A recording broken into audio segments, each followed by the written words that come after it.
بزي مخنيات سمعكم دخام نايلي ترهاتن هاندبتاو مقدال خبدتن أقاد إمكن بوي فلت أزي نايمت إنقطع دول كخوني خيلي HIV أبسون نزنا مساتوا إرمنا بإيرس مغيارو سوون نزنا ملكتي بالنايو اتساقم جن مبزحتي إنا أزوم ملكتات أين فولتو منينا لو مجن فيروس جانا أما جمرا درجة خلو فلت سخللك عند ملكتات حزالهم قريبا له نازم ملكتات فلتهم قلت في مرمرا مقبار طاب زخفة حرقة يدهنيو إذا حرقني حمام أما جمرت درجة خلو كفلت كم زخل تفولتو كنديانا تفهميهم سلازي أبزا فيديو نايزة حرقني حمام HIV أما جمرتا زرعي ملكتات أول كنرينا مسأم الدخوم ركب متسام أب تحسبوا لك جزء زس قاكم نجرت انسر خيف التربيو ويز بزي حمام تمساسلتو من كي تتقعيو إذا خبيت حمام أبسونتنا أتيو بتعمي كي يدخمنا كجمر انتولو أبجيزو مرمرا بمقبار إذا كل حرقة من كاي تعاليو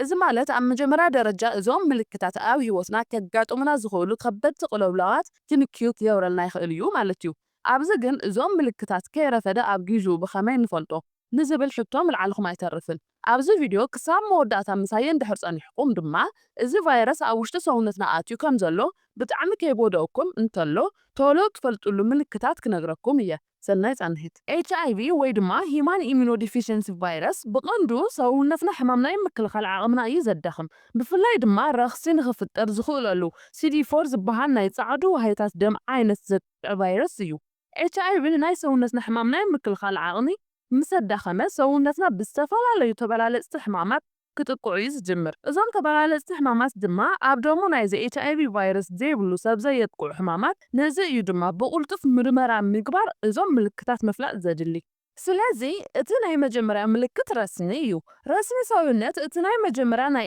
HIV እዩ እዚ ዝፍጠር እውን ሙቐት ሰውነት ነዞም ኢንፌክሽናት ንምክልኻል ኣብ ዝገብሮ ፃዕሪ እዩ ናይ ሰውነትና ሕማም ናይ ምክልኻል ዓቕሚ ሓድሽ ቫይረስ ኮነ ሓድሽ ባክቴርያ ናብ ሰውነትና ከኣቱ እንተሎ እዞም ሓድሽቲ ባክቴርያታትን ንምክልኻል ዘፈልፍሎም ኬሚካላት ናብ ሰውነትና ሙቐት ወይ ድማ ረስኒ ንኽውስኽ ይገብሮ ማለት እዩ እዚ ዝፍጠር ረስኒ ድማ ነዞም ሓድሽቲ ባክቴርያታት ንከይስፋሕፍሑ እዩ ዝገብር ኣብ ውሽጢ ሰውነትና ናይ HIV ሕማም ምስ ዝህልወና እቲ ቫይረስ ሕማም ናይ ምክልኻል ዓቕምና ስለ ዘዳኽም ንዞም ባክቴርያታት ኣብ ሰውነትና ከኣቱ እንተለዉ ሓያል ረስኒ ክፍጠር ይኽእል እዩ ናብ ሰውነትኩም ረስኒ ካብ 100 ክሳብ 101 ዲግሪ ፋራናይት ዝኸውን ሙቐት ክኸውን እንተለውን زي كتستوعلو تقول ليهم ግን ድማ ቅድሚ ሕዚ ዘይነበረ ልዑል ዝኾነ ናይ ሰውነት ረስኒ ብተደጋጋሚ ከጋጥመኩም እንተሎ ናብ ቀረባኹም ናብ ዝርከብ ሕክምና ቦታ ብምኻድ ናይ HIV ምርመራ ምግባር ግድን ከድልየኩም እዩ ማለት እዩ ኣብ ሰውነትኩም ሓያል ሙቐት ወይ ድማ ረስኒ ኣሎ ማለት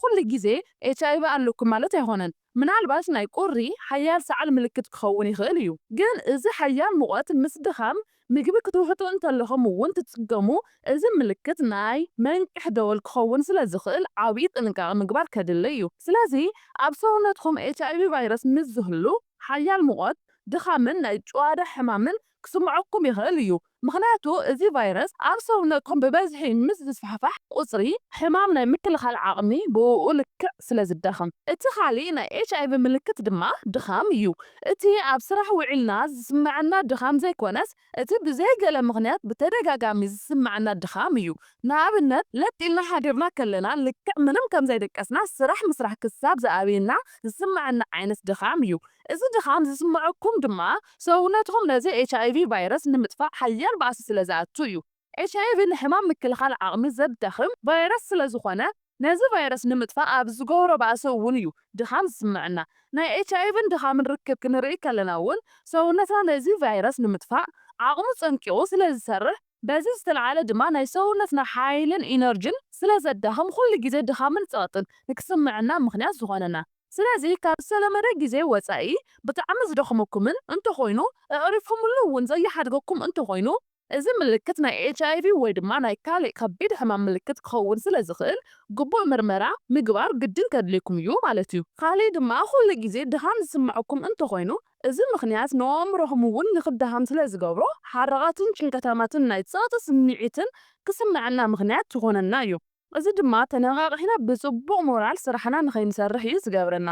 ሰባት ኣብ ደሞም ኤችኣይቪ ከም ዘሎ ምስ ፈለጡ ናይ ፍርሒ ስምዒት ሓራቓትን ናይ ምዃን ናይ ማሕበረሰብ ፀቕጥን ከጨንቆም ስለ ዝጅምር እዚ ድማ ድኻም ተተሓሒዙ ኣእምሮኦም ክዳኸምን ክጭነቕን እዩ ዝጅምር። እዚ ድማ ነዚ ፀገም ዝኸፈ እዩ ዝገብሮ። ሳልሳይ ምልክት ክብደት ሰውነትና ሃንደበት ብሓደ ግዜ ከሽቆልቁል ምጅማር እዩ። ኣነ ዘበረታትዖ ላይፍ ስታይል ዝተመጣጠነ ክብደት ሰውነት ክህልወና ዋላ እኳ እንተኾነ ግን ድማ እዚ ሃንደበታዊ ብሓደ ግዜ ክብደት ሰውነትና ምንካይ ግን ኣተሓሳሳቢ ነገር ምዃኑ ምስትውዓል ከድሊ እዩ። ብፍላይ ድማ ኣመጋግባና ለውጢ ከይገበርና ከምኡውን ዝኾነ ስፖርታዊ ምንቅስቃስ ከይጀመርና ሃንደበት ክብደትና ከሽቆልቁል ምስ ጅምር እዚ ምልክት ኣብ ሰውነትኩም እዚ ሓደገኛ ቫይረስ ኤችኣይቪ ከም ዘሎ ዝሕብር ምልክት ናይ ምዃን ትኽእልኡ ልዑል ስለዝኾነ ብግዜኻ ግቡእ ምርመራ ምግባር ከድሊ እዩ ማለት እዩ። ኤችኣይቪ ቫይረስ ንሰውነትኩም ስርዓተ ምሕባር ምግቢ ተዛብዕ እቶም ንጥረ ነገራት እውን ብኣግባቡ ሰውነትና ከይመጡን ብምግባር ክብደት ሰውነትና ብሓደ ግዜ ከሽቆልቁል እውን ይገብር እዩ። ኣብዚ ክተስተውዕልዎ ዝግባእ ድማ ክብደትኩም ነኪዩ ማለት ኣብ ደምኩም ግድን ኤችኣይቪ ቫይረስ ኣሎ ማለት ኣይኮነን፣ ግን ናይዚ ሕማም ምልክት ስለዝኾነ ቼክ ምግባር ከድሊ እዩ። ራብዓይ ምልክት ድማ ሕብጥ ሕብጥ ዝበሉ ጽክታት። እዞም ዝሓበጡ ጽክታት ኣቕሊሉ ዝሪኦም ሰብ ብዙሕ እኳ እንተኾነ ግን ድማ እዞም ምልክታት እውን ናይዚ ኤችኣይቪ ሕማም ምልክት ክኾኑ ይኽእሉ እዮም። ከመይ ንዝብል ድማ መጀመርታ ብዛዕባ ሊምፎቲክ ሲስተም ምርኣይ ከድሊ እዩ። ሊምፎቲክ ሲስተም ልክዕ ከም ናይ ሰውነትና ዋርድያ ጌርኩም ሕሰብዎ። ብዙሓት ጨዋዳታትን ዋህታትን ጽክታትን ዝሓዘ እንትኸውን ብሓባር ብምዃን ድማ ሰውነትና ብኢንፌክሽን ንከይቃልዕን ከይጉዳን እዮም ዝከላኸሉ። እዞም ጽክታት ከም ናይ ዓተር ቅርፂ ዘለዎም እንትኾን ሰውነትና ብጀርምታትን ጎዳእቲ ነገራትን ከይጥቃዕ ዝከላኸል እዩ። ስለዚ ዝኾነ ኢንፌክሽን ኣብ ሰውነትና ክህሉ እንተሎ ፃዓዱ ዋህታት ደም ከምርቱ ብምግባር እዞም ጽክታት ክሓብጡን ክዓብዩን እዮም ዝጅምሩ። እዞም ዝሓብጡ ጽክታት ኣብ ክሳድኩምን መንኮራኩዕትኩምን ኣብ ካልኦት ጽክታት ኣብ ዝርከብሉ ቦታታትን ክሓብጡ ይኽእሉ እዮም። ኤችኣይቪ ኣብ ሰውነትና ክስፋሕፍሕ እንተሎ CD4 ፕላስ ዝተባሃለ ናይ ፃዓዱ ዋህታት ከጥቅዕ ዝጅምር። እዚ ኣብ ዝኾነሉ ሰዓት ድማ ሰውነትና ሕማም ናይ ምክልኻል ዓቕሚ ዝተዳኸመሉ ግዜ ተጠቒሞም ዘጥቅዑና ተበላለፅቲ ሕማማት ኣለዉ እዮም። ኣብዚ ሰዓት እዚ ድማ እዞም ጽክታት ነዞም ሕማማት ንምጥፋእ ኣብ ዝገብሮ ፃዕሪ ክሓብጡ እዮም ዝጅምሩ። ስለዚ እዞም ጽክታት ንብዙሕ ግዜ ዝሓብጡ እንተኾይኖም ምስኡ ተተሓሒዙ ድማ ከም ድኻም፣ ሙቐት፣ ካልኦት ምልክታት ምስ ትሪኡ እዚ ምልክት ናይ ኤችኣይቪ ምልክት ክኸውን ስለ ዝኽእል ምርመራ ምግባር ግድን ከድሊ እዩ ማለት እዩ። ቀዲምኻ ምርመራ ምግባርን ቅልጢፋ ሕክምና ምክትታልን ድማ እዚ ናይ ቫይረስ ናብ ኤድስ ከይተቐየረ ከሎ ክትከታተሉ ትኽእል ኢኻ። ሓምሻይ ምልክት ድማ ናይ ኣፍ ምቁሳል እዩ። እዚ ናይ ኣፍ ምቁሳል ድማ እቲ ቀንዲ ምልክት ኤችኣይቪ እዩ። እዚ ናይ ኣፍ ምቁሳል ኣብ መልሓስ ኣብ ምዕጉርትን ከንፈርን ዘጋጥም ቁስሊ ክኸውን ይኽእል እዩ። ዝተፈላለዩ ዓይነት ቁስሊ ክኸውን ይኽእል እዩ። እንተኾነ ካብ ንእሽተን ዕንፍሩር ምልክት ክሳብ ዓብዪ ጻዕዳ ሕብጥ ዝበለ ክኸውን ይኽእል እዩ። እዞም ኣብ ኣፍ ዘጋጥሙ ቁስልታት ድማ ኣብ ሰውነትና ዘሎ ኤችኣይቪ ሕማም ናይ ምክልኻል ዓቕምና ብምድኻም ዝፍጠሩ ፀገማት እዮም። ስለዚ ሕማም ናይ ምክልኻል ዓቕምና ክዳኸም እንተሎ ኣፍናን ዝተፈላለዩ ኢንፌክሽናትን ክቃልዑ ቁስልታት ክፍጠሩን ይጅምሩ ማለት እዩ። ብበዝሒ ኣብ ኣፍና ዘጋጥሙ ተበላለፅቲ ሕማማት ወይ ድማ ቁስሊ ናይ ኣፍ ትራሽ እንዳተባሃለ ዝፍለጥ እንትኾን እናተስፋሕፈሐ ብዝኸደ ቁፅሪ ድማ ካንዲዲ ዝበሃል ፈንገስ ይፍጠር እዩ። እዚ ካንዲዲ ዝበሃል ፈንገስ ድማ ኩሉ ግዜ ኣብ ኣፍና ዝርከብ እኳ እንተኾነ ሕማም ናይ ምክልኻል ዓቕምና ክዳኸም እንተሎ ግን ብበዝሒ እናተስፋሕፈሐ እዩ ዝመጽእ። እዚ ኣብ ኣፍና ዘጋጥም ቁስሊ እውን ደጋውን ውሽጣውን ክፋል ኣፍና ዘጥቅዕ ብጣዕሚ መቐንዘዊ ሕማም እውን እዩ። ስለዚ እዚ ፀገም ብጣዕሚ ከይተስፋሕፈሐ ብተደጋጋሚ ስንናን ኣፍናን ብምፅራግ ናብ ሕክምና እናኸድና ክንከታተሉ ይግባእ ማለት እዩ። ሻልሻይ ምልክት ድማ ናይ ለይቲ ረሃፅ ወይ ድማ ናይ ለይቲ ኣብ ግዜ ድቃስ ምርሃፅ እዩ። እዚ ረሃፅ ቀሊል ረሃፅ ኣይኮነን፣ ክሳብ ኣንሶላና ዝጥልቅ እውን ከርህፀና ይኽእል እዩ። ስለዚ እቲ ናይ ለይቲ ረሃፅ እውን ሰውነትኩም ንኤችኣይቪ ክከላኸል ክብል ምስዚ ቫይረስ ይበኣስ ኣሎ ማለት ስለዝኾነ እዚ ናይ ለይቲ ረሃፅ ምዞም ካልኦት ምልክታት ናይ ኤችኣይቪ ምስ ትዕዘቡ ብህፁፅ ሕክምናዊ ክትትል ክትጅምሩን ካብዚ ከቢድ ሓደጋ ባዕልኩም ከተድሕኑን ይግባእ ማለት እዩ። ሻብዓይ ምልክት ድማ ናይ ቆርበት ሽፍታ እዩ። ቆርበትና ዝተፈላለየ ግዜ ብዝተፈላለየ ምክንያት ሽፍታ ከጋጥመና ይኽእል እዩ።